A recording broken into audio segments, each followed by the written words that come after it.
బులెటిన్లో breaking news చూస్తున్నాం. బంగ్లాదేశ్లో సైనిక పాలన విధించారు. ఈ మేరకు బంగ్లాదేశ్ ఆర్మీ చీఫ్ ప్రకటన చేశారు. త్వరలో మధ్యంతర ప్రభుత్వాన్ని ఏర్పాటు చేయబోతున్నట్టుగా తెలిపారు. వారు ప్రజలు సంయమనం పాటించాలని ఆర్మీ పిలుపునిచ్చిన ఆయన త్వరలోనే అన్ని రాజకీయ పార్టీలను సంప్రదిస్తామని అన్నారు.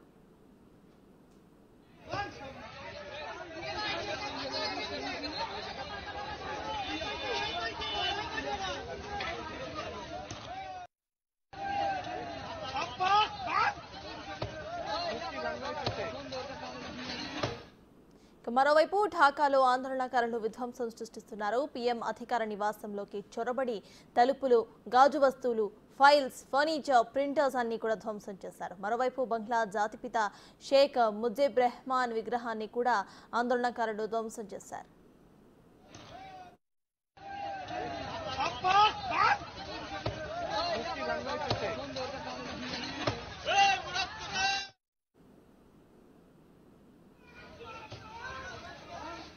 ఇప్పటికే షేక్ హసీనా దేశాన్ని వదిలి వెళ్లారు. తన ప్రయాణానికి ముందే దేశ ప్రజలకు రికార్డెడ్ సందేశం ఇవ్వాలనుకున్నప్పటికీ సమయం లేకపోవడంతో తక్షణమే ఆమెను అక్కడి నుంచి ఆర్మీ పంపించేసింది. హెలికాప్టర్లో షేక్ హసీనాతో పాటు ఆమె చెల్లి షేక్ రెహానా కూడా ఉన్నారు.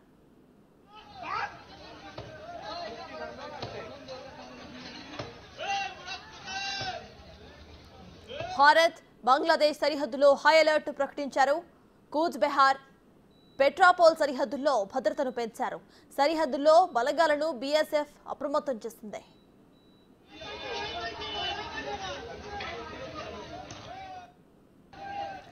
ఇదే విషయంపై పూర్తి డీటెయిల్స్ మా ప్రతినిధి శివ అందిస్తారు. శివ, చెప్పండి, అటు బంగ్లాదేశ్ లో నెలకొన్న పరిస్థితుల వల్ల భారత్ బంగ్లా బోర్డర్ లో హై అలర్ట్ ఉన్నట్టు తెలుస్తోంది. ప్రెసెంట్ అప్డేట్స్ ఏంటి? భారత్ బంగ్లాదేశ్ సరిహద్దులో హై అలర్ట్ ప్రకటించారు ఆర్మీ అధికారులు. అయితే కూచ్ బెహార్, పెట్రాపోల్ సరిహద్దులో భద్రతను కట్టుదిట్టం చేశారు.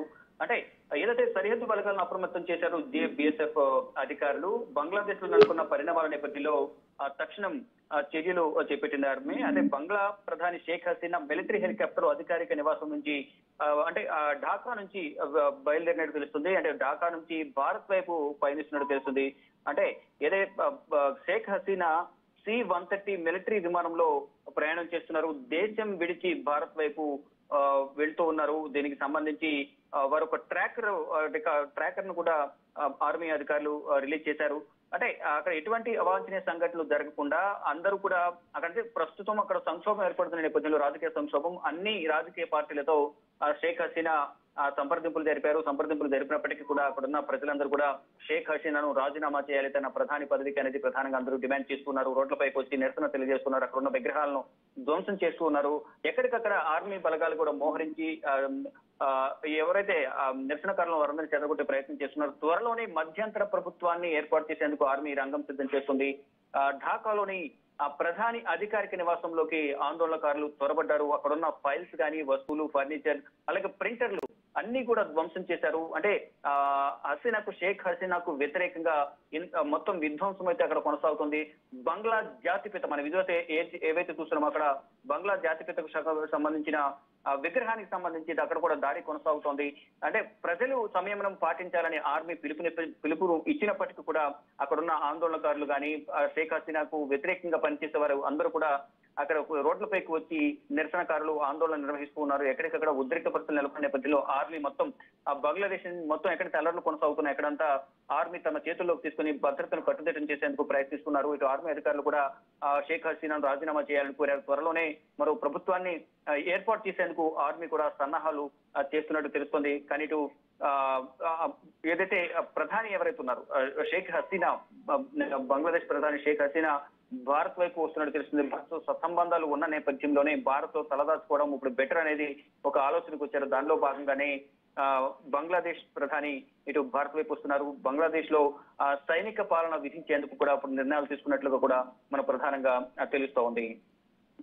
చూస్తే గొడవలకి కారణం రిజర్వేషన్స్ అని కూడా తెలుస్తోంది. అయితే ప్రెసెంట్ దాని మీద ఆర్మీ ఎటువంటి ప్రకటన చేసింది? పూర్తిగా గవర్నమెంట్ ఆర్మీ చేతుల్లోకి వచ్చినట్టు కూడా తెలుస్తోంది. సో ప్రెసెంట్ ఆ అప్డేట్స్ ఏంటి? మీరు అన్నట్లుగా అక్కడ ఒక రిజర్వేషన్ వివాదం అనేది కొనసాగుతుంది. రిజర్వేషన్ సంబంధించి వ్యత్యాసం